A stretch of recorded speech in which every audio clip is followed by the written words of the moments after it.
ఆశిస్తున్నాం. టూ వీలర్లు కూడా మనం 0.23 టూ వీలర్స్ కూడా లెక్కలో ఇదివరకు లేదు, లెక్కలో తీసుకోమన్నాం. 3 సంవత్సరాలకు ఒకసారి సెన్సస్ తీయాలి. కొన్ని చోట్ల తీస్తున్నారు, కొన్ని చోట్ల తీయటం లేదు. రెండోది క్లోజింగ్ గేట్స్ ఎక్కడ ఉన్నాయండి? ఏ గేట్ అయినా ఎత్తుంటుందా, క్లోజ్ చేస్తుంటుందా?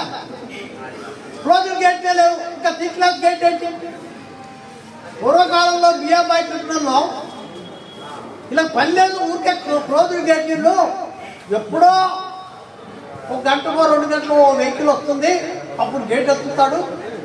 మొత్తం కలిపి 10 బండ్లు లేవు లైన్లో, గేట్ ఎత్తే అవసరమే లేదు, పని లేదు, ఆయన కూర్చుని ఉంటాడు అని చెప్పి ఆ రోజు 12 గంటలు పెట్టారు. ఇవాళ 12 గంటలు ఎందుకు పెట్టాలి? బండ్లు పెరిగినాయి, వెహికల్స్ పెరిగినాయి, క్లోజ్డ్ గేట్ కాదు. ఈ సి క్లాస్ అనేది లేదు ఇవాళ రైల్వేలో. అయితే బ్రిటిష్ వాళ్ళ నుంచి వచ్చాం మనం, బ్రిటిష్ వారసత్వం, బానిసత్వం అది ఇంకా మన రక్తంలో పోలా, స్వతంత్రం రాలా మన రక్తానికి, ఇంకా అడిగి పెరుగుతున్నాం. టైం వస్తుంది, 8 గంటల పని విధానం కాదు, 6 గంటల పని విధానం కావాలి. నిరుద్యోగులు పెరిగిపోతున్నారు. 4,24 ఏమైంది? అది కొంప మిగింది. వేల కోట్ల రూపాయలు ఆదానికి అంబానికి దొబ్బ పెట్టే బదులు ట్యాక్స్ రాయితీలు ఇచ్చి 4 ఉద్యోగం ఇద్దరికి కొంప మునిగిపోయిందా మోడీ గారు అని అడిగాము. మేము వెళ్ళాను, 10 మందిలో నేను ఉన్నాను. మన యూపీఎస్ 10 మందిలో యూపీఎస్ తెలుస్తున్నాను, దాని గురించి కూడా చెప్తాను. ఎందుకు చేస్తాం, ఏం చేయబోతున్నాం, యూపీఎస్లో ఏం మార్పులు వస్తాయి చాలా మందికి తెలియదు. కొన్ని రాజకీయ పక్షాలు ఉన్నాయి, వాళ్ళకి మోడీ గారు దిగిపోవాలి.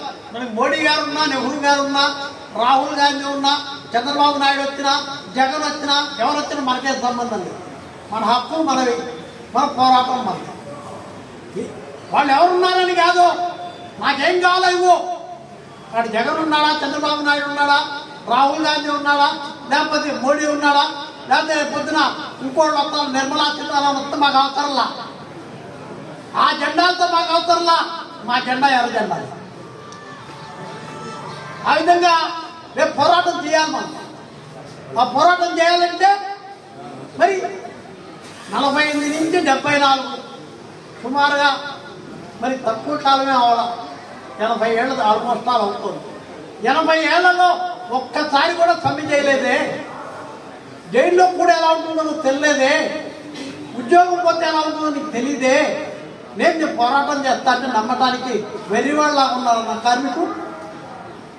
ఆ వెర్రివాళ్ళని ఆ రోజుల్లో బిర్యానీ పొట్ల ఇద్దాం, ఓ 1000 రూపాయలు ఇద్దాం, లేదా ఓ మందు బాటిల్ ఇద్దాం అంటే, ఓ మందు బాటిల్, బిర్యానీ, ఒక డబ్బులు ఇచ్చి 5 సంవత్సరాలు దోచుకుంటాం మమ్మల్ని పోరాటం చేయకుండా. ఆలోచించండి మీరు, అలాంటి ఆర్గనైజేషన్ గెలిపించకండి. డిఎంఆర్కేలు వాడుతున్నారు మోడీ గారి పార్టీ గుప్పెడి. నేను చెప్తా ఉంటాను, మోడీ గారు మనకు తీసుకురా, నీకే ఓటే ఇస్తా, ఖచ్చితంగా ఇస్తా, మేము అడిగిన చేయి. మేము అన్యాయంగా ఏమి అడగం. నాకు ప్రధానమంత్రి పదవి కావాలని అడగను, మినిస్టర్ కావాలని అడగను, ఎంపీ కావాలని అడగను, ఎమ్మెల్యే కావాలని అడగను. నా కార్మికులు ఏం కావాలో చేయి. నువ్వు అధికారంలో నువ్వు చేయాల.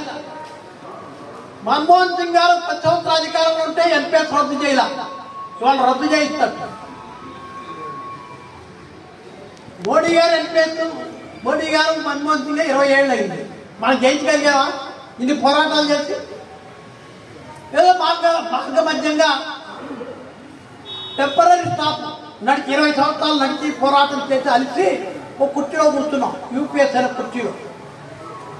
మళ్ళీ రేచి ఆ యూపీఎస్ కుర్చీని పక్కైదాన్ని మళ్ళీ పోతాం ముందు. అది ఏ విధంగా పోతాం అనేది మనం డిసైడ్ చేయాలి. అసలు ఎందుకు యూపీఎస్ ఒప్పుకున్నారు అనేది మీకు తెలియాలి. ఇవాళ చదువు ఎంతమంది చదువుకుంటున్నారు? Post graduate, BTech, diploma.